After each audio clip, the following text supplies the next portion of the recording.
Nyata belum ada manusia yang suci ya. Lah terus lek kitab dianggap suci aku tekon sing nalar ya. Lek menungsone suci kan kitabnya tulisannya menungso toh. Nggih. Lah kenapa tulisan kok dikatakan kitab suci?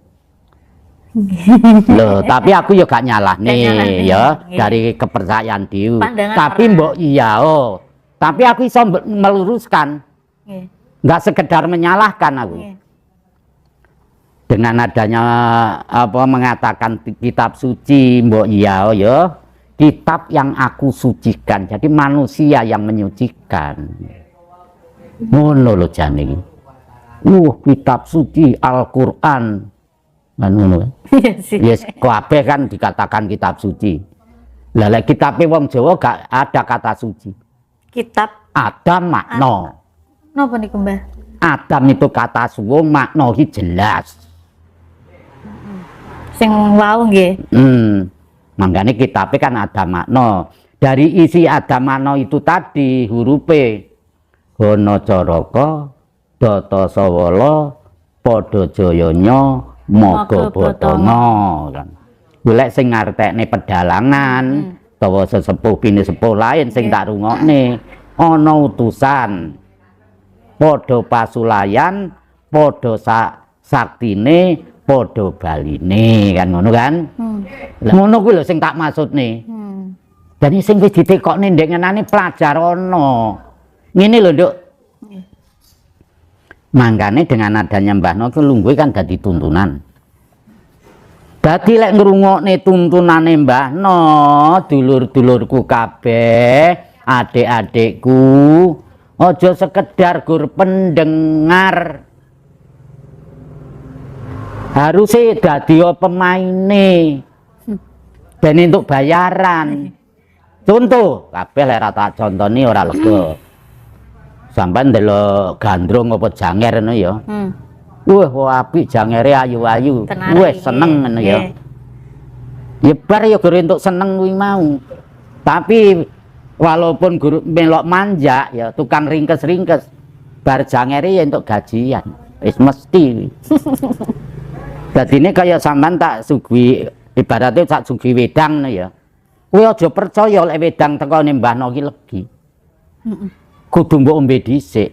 Dicicip. Baru iso ngrasani oh iya tembone.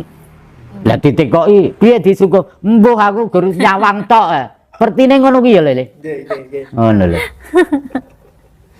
Dadine iso ngerti pahit karo legine lek wis mbok ombe mbok rasakne. Lah iki saiki tentang rasa ya, Nduk. Nggih. Lumahe bumi kureping langit yang bisa menyatukan manusia itu seharusnya kalau sudah satu rasa ndak enek tukaran, ndak enek gontok-gontokan, ora enek perbedaan, satu-satunya rasa Manunggal ngoten, Mbah. ya saiki sik. Nggih. Jadi rasa itu cuma satu, pasti sama. Iki tak logika nih, makanya kabeh lek ra tak contoni darani Mbah No iki. Nggih. Contone enek wong sing gak duwe tangan. Ya. Ora duwe sikil, tapi rasanya sama. Umpama ngrasakne lombok ya pedes, ngrasakne gula ya legi, ngrasakne uyah ya asin. Nggih. Sama ndak walaupun gak duwe tangan. Nggih, sami. Lah iya, makanya satu rasa itu kan makanya dengan kata-kata beliau Bung Karno kan fakta sejarah ya, saudara-saudara setanah seair, setanah dan seair ya. Ini tak oleh-oleh saudara pertama berarti sak donya kabeh sak dulur. Saudara kedua kabeh manungsa sak donya senapas seudara. Ya juga setanah, juga seair. Nyata ya? Nyata. Dari tanah lumai bumi kureping langit gak enek sing pedot, gandeng kan? Nggih, bumi pedot. Banyune laut menuju ke laut mana tetap gandeng. Tetap gandeng. Nggih.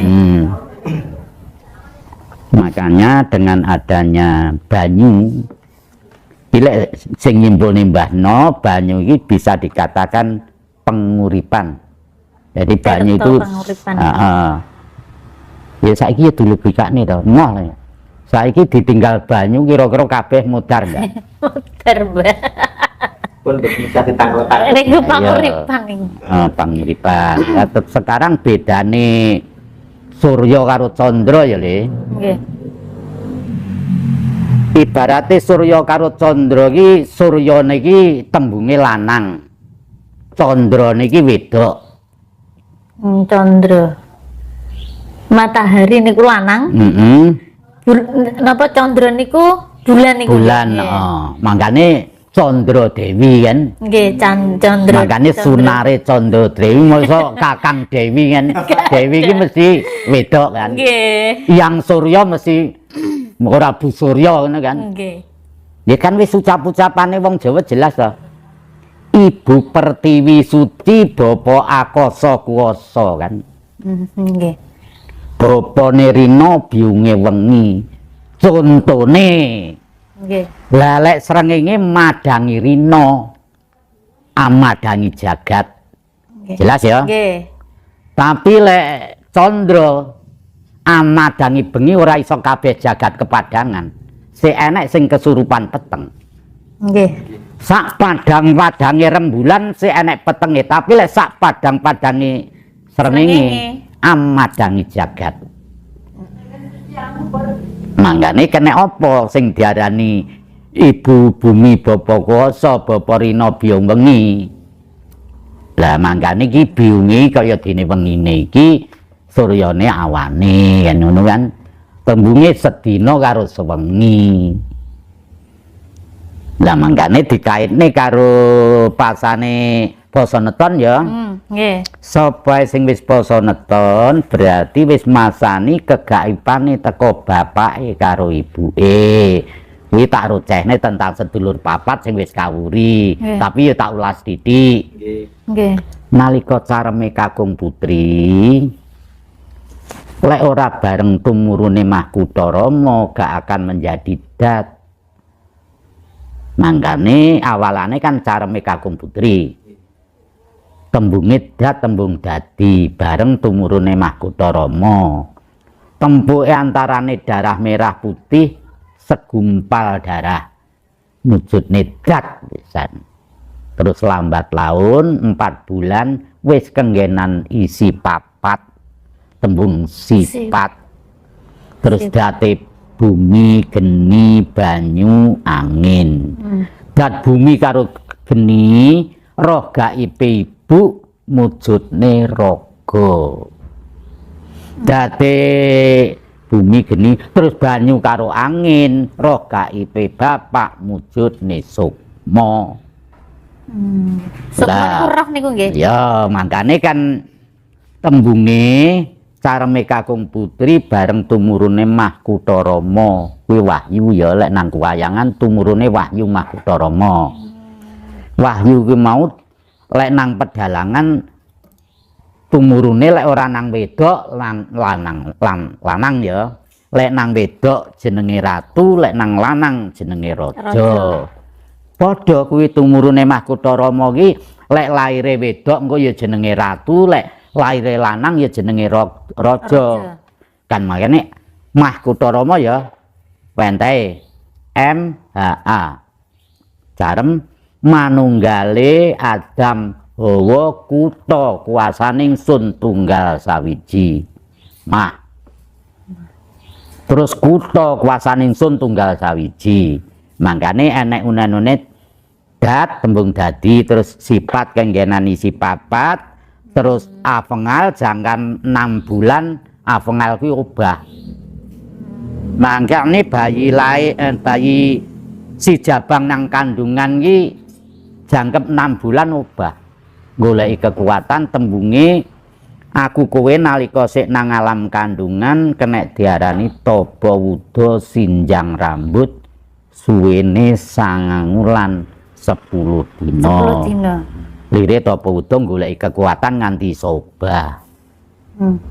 Niki tak jlentrehne laire menungsa. Teko titiwanci Tapa Wuda Sinjang Rambut suwene 9 wulan 10 dina goleki kekuatan arepe mbukak lawang Sonya Luri. Sonya Luri niku. Ya wis sik to rungokno sik. Nggih. Dika ditiwanci waktu wis 9 wulan 10 dina ada keajaiban sing kena diarani banyu Kastoba. Buka pintu pertama jenenge kawah. Oh, nggih. Nah, ya. Kawah, nggih. Ya setelah kawah baru si Jabang mengikuti udah karena apa sudah dibuka sama banyu Kastoba itu kegaiban. niku nggih. Wis Kastoba bisa ketuban bisa tergantung sing ngarani. Nggih. Ah, ya. Nggih. Setelah itu diiringi dengan si bayi Jabang, bukan belum bayi ya. Nggih, Jabang. Jabang terus diindili yang terakhir ari-ari. Nggih. Lah manggane kena sampai sekarang kakange kawah terus si Jabang sing ngiringi terakhir ari-ari tembunge kakang kawah adine ari-ari. Nggih. Nah, mangkane ari-ari ki mau secara medis termasuk tali puser itu nalika aku kue nang alam kandungan kiriman energi dari ibunya melewati tali puser. Jadi tali puser nempel ya di organ tubuh ibu nang bayi ini kan langsung tembus nang iki. Lagi terus kiriman mangane ibu mundak gede bayi ini mau kan ngono lho. Bola ora ngandel tekokno medis. Jadi tali puser ini alat untuk pengiriman energi dari ibunya menuju ke si Jabang itu tadi.